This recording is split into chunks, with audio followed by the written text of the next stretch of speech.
ഞാൻ നിങ്ങൾ സൗണ്ട് ഏൽപ്പിച്ചാൽ ശ്രദ്ധിച്ചു കേട്ടോട്ടാ.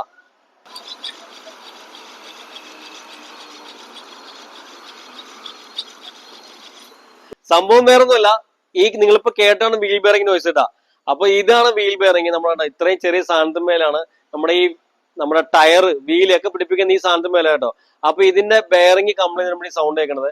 നമ്മൾ ജസ്റ്റ് കൈ കൊണ്ട് കറക്കുമ്പോൾ നമുക്ക് ഇത്രയും സൗണ്ട് കിട്ടി. അപ്പൊ നമ്മൾ ഓടിക്കുമ്പോൾ വണ്ടി റൺ ചെയ്യുന്ന സമയത്ത് എന്തോ ഒരു സൗണ്ട് ഒന്ന് ആലോചിച്ച് നോക്കിയാൽ നല്ല സൗണ്ട് ഉണ്ടാവും കേട്ടോ. അപ്പൊ ഈ സൗണ്ട് നിങ്ങൾ നോർമലി കസ്റ്റമേഴ്സിനാണ്, നിങ്ങൾ സാധാരണ വണ്ടി ഡ്രൈവ് ചെയ്യുന്ന ആൾക്കാർക്ക് അതിനെ മനസ്സിലാക്കുന്ന വെച്ച് കഴിഞ്ഞാൽ, നിങ്ങൾ സ്ഥിരം യൂസ് ചെയ്യുന്ന ആൾക്കാരാണെന്നുണ്ടെങ്കിൽ വണ്ടിക്ക് അകത്ത് റൺ ചെയ്യുന്ന സമയത്ത് ഒരു മൂൾ സൗണ്ട് കേൾക്കും. മൂളിച്ചാന്ന് വെച്ച് കഴിഞ്ഞാൽ നമ്മൾ ഈ കൊതുക് കരയുന്ന സൗണ്ട് കേൾക്കും കേട്ടോ. അപ്പൊ അത് കംപ്ലൈന്റ്, അങ്ങനത്തെ സൗണ്ട് കിട്ടുന്നതിന്റെ മെയിൻ കാരണക്കാരൻ ഈ വീൽ ബെയറിംഗ് ആണ്. ഇതിന്റെ കംപ്ലൈന്റ് കൊണ്ടാണ് നമുക്ക് ഏറ്റവും കൂടുതൽ ഈ മൂൾ സൗണ്ട് കിട്ടുന്നത് കേട്ടോ. പക്ഷെ ഇതുകൊണ്ട് മാത്രമല്ല നമുക്ക് ആ നോയ്സ് കിട്ടുന്നത്, അതായത് കൊതുക് കരയണ മൂൾ സൗണ്ട് കിട്ടുന്നത്.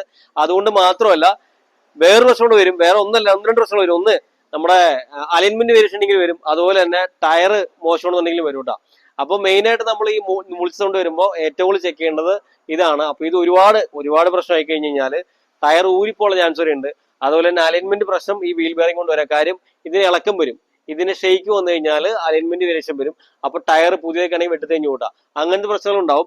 അപ്പൊ നമുക്ക് വണ്ടിക്കകത്തിരിക്കുമ്പോൾ നമ്മള് അബ്നോർമൽ ആയിട്ട് നിങ്ങൾ ഓടിച്ചുകൊണ്ടിരിക്കുന്ന സമയത്ത് സ്ഥിരമായിട്ട് കേൾക്കാത്തൊരു മൂൾ സൗണ്ട് കേൾക്കുന്നുണ്ടെങ്കിൽ നിങ്ങൾ എത്രയും പെട്ടെന്ന് ഇത് ചെക്ക് ചെയ്യുക. വീൽ ബെയറിംഗ് വർക്ക്ഷോപ്പിൽ എവിടെയെങ്കിലും കൊടുത്തൊന്ന് ചെക്ക് ചെയ്തിട്ട് ഇത് കംപ്ലൈന്റ് ഉണ്ടെന്നുണ്ടെങ്കിൽ എത്രയും പെട്ടെന്ന് മാറ്റില്ല എന്നുണ്ടെങ്കിൽ ഞാൻ പറഞ്ഞില്ലേ, വീല് വരെ ഉരുപ്പുള്ള ചാൻസ് ഉണ്ട് കേട്ടോ.